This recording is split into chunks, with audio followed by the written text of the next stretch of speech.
en el curso de Fundamentos Generales de Investigación. Bueno, a continuación les voy a hacer una explicación sobre lo que es la educación incluyente. Existe un creciente interés en todo el mundo por la idea de una educación inclusiva. En países más ricos, muchos jóvenes terminan la escuela sin tener aptitudes significativas. Otros son dirigidos hacia distintos tipos de alternativas que le privan de las experiencias de una educación formal, y otros sencillamente deciden abandonar la escuela pues consideran que las lecciones que ésta ofrece son irrelevantes en sus vidas. De ahí que el significado del término educación inclusiva o educación educativa continúa siendo confuso con diferentes propuestas. Los sistemas educativos de todo el mundo se enfrentan al reto de ofrecer a los niños y los jóvenes una educación de calidad. Esto en el caso de los países económicamente más pobres tiene que ver con los aproximadamente 72 millones de niños que no tienen acceso a la escuela. A continuación les voy a hacer una explicación sobre unas cifras estadísticas que se presentan aquí en Colombia, que son las siguientes. En Colombia, según las cifras poco alentadoras de la investigación Situación de la Educación en Colombia del año 2010, se estimó que el 90% de los niños y las niñas con discapacidad no asistían a una institución educativa regular.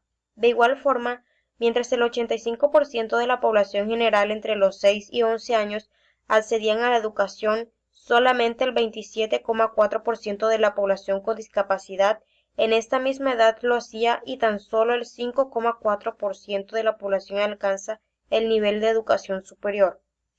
Para el DANE, en el 2013 y 2014, este indicador hace referencia al acceso de la educación preescolar básica y media. A nivel nacional, el 87,8% de los niños y adolescentes de 5 a 17 años que fueron víctimas del desplazamiento y que se encuentran incluidos en el RUC asisten a la educación preescolar básica y media. Las regiones con menores porcentajes de acceso son Boyacá, con un 75,9%, Bogotá 82,8%, nuevos departamentos 85,4%, Costa A 86,5%, Tolima Grande 86,1% y Eje Cafetero 87,4%. Las restantes subregiones presentan acceso mayor con un 87,7%. Esto es un pequeño resumen sobre los datos estadísticos que les acabé de mencionar. Este estudio comparó las prácticas pedagógicas de los docentes en la ciudad de Cúcuta por medio del cuestionario de educación incluyente, CIE, con una metodología cuantitativa no experimental de alcance descriptivo. El muestreo fue de tipo no probabilístico, representado por 348 docentes. En los resultados se evidencia que no existen diferencias significativas de acuerdo con el género y la práctica pedagógica. Al contrastar las instituciones educativas, se encontró una diferencia significativa la cual se puede asociar a nivel formación y a los planes de cualificación de las diferentes instituciones educativas. Esta encuesta que se llevó a cabo fue en el Cúcuta, fueron unas prácticas pedagógicas frente a la educación inclusiva desde la perspectiva del docente que realizaron unos docentes de Cúcuta. Bueno, la pregunta 2 que va es la relación que tiene la educación incluyente con la siguiente pregunta que se planteó. ¿Será que se podrá lograr una educación incluyente en Colombia para el 2020? La respuesta es la siguiente. La relación es que se tiene como objetivo reglamentar la prestación del servicio educativo para la población con discapacidad en el marco de la educación inclusiva, en los aspectos de acceso, permanencia y calidad para que los estudiantes puedan transitar por la educación desde preescolar hasta educación superior. Esto para todos los niños, niñas y adolescentes y jóvenes de educación primaria, secundaria y media con cualquier tipo de discapacidad. Para el año 2020, según un decreto, la revisión, el análisis y el balance de la estrategia de atención que se planteó en el primer año en términos de oferta y demanda y de la distribución de los recursos. En los establecimientos educativos, la incorporación de los ajustes de los PIAR en el plan de mejoramiento institucional. Entonces, la oferta general sería que todos los estudiantes con discapacidad, sin discriminación alguna, tienen el derecho de acceder a la oferta institucional existente, cerca a su lugar de residencia, con estudiantes de su edad y recibir los apoyos y ajustes razonables pertinentes para que tengan un proceso educativo exitoso. Bueno, la tercera pregunta consiste en hacer un resumen, una conclusión y la población a quien va dirigida. Dos artículos. El primer artículo lleva el nombre de Educación Incluyente para sobresalientes en las sociedades del conocimiento y su resumen es el siguiente. Este artículo revisa la educación para sobresalientes de cara a las sociedades de conocimiento.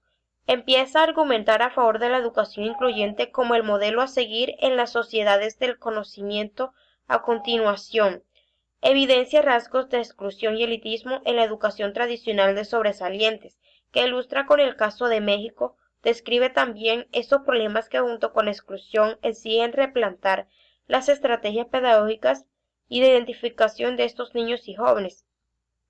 Concluye con una serie de propuestas para que los sobresalientes sean educados de manera incluyente en y para las sociedades del conocimiento.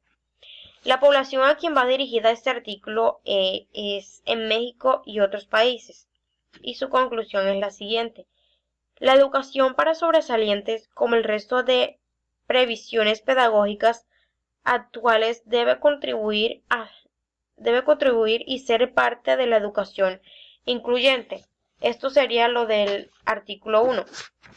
Entonces, ahora el artículo 2, que su nombre es Educación, Diversidad e Inclusión, la educación intercultural en perspectiva. Su resumen es el siguiente. La educación es un proceso humano y un hecho social. El debate se ubica en las concepciones que coinciden a la educación como transmisión orientada a la reproducción de la realidad desde una visión fragmentada y estática. Transformación. Esta perspectiva reconoce la transmisión pero también la define como una práctica necesaria para el cambio social. Estas nociones establecen a la educación como un proceso comunicativo que implica relaciones sociales entre sujetos en contextos diversos, bajo situaciones de intercambio y de modificación recíprocas en donde surge el conflicto. La población a quien va dirigida este artículo es a las naciones de diversidad e inclusión. Y la conclusión sería la siguiente. En la significación de los conceptos se percibe la complejidad de los procesos en los que se entretejen grandes cambios sobre los que se empieza a debatir y definir los conceptos exclusión e inclusión, tomando distancia de las posturas simplícitas e inmediatas y poniendo en el debate de esta nueva ciudadanía sus demandas y derechos con la expectativa de que las cosas puedan ser de diferente manera en la construcción de un futuro. Bueno, gracias. Esto fue toda la explicación.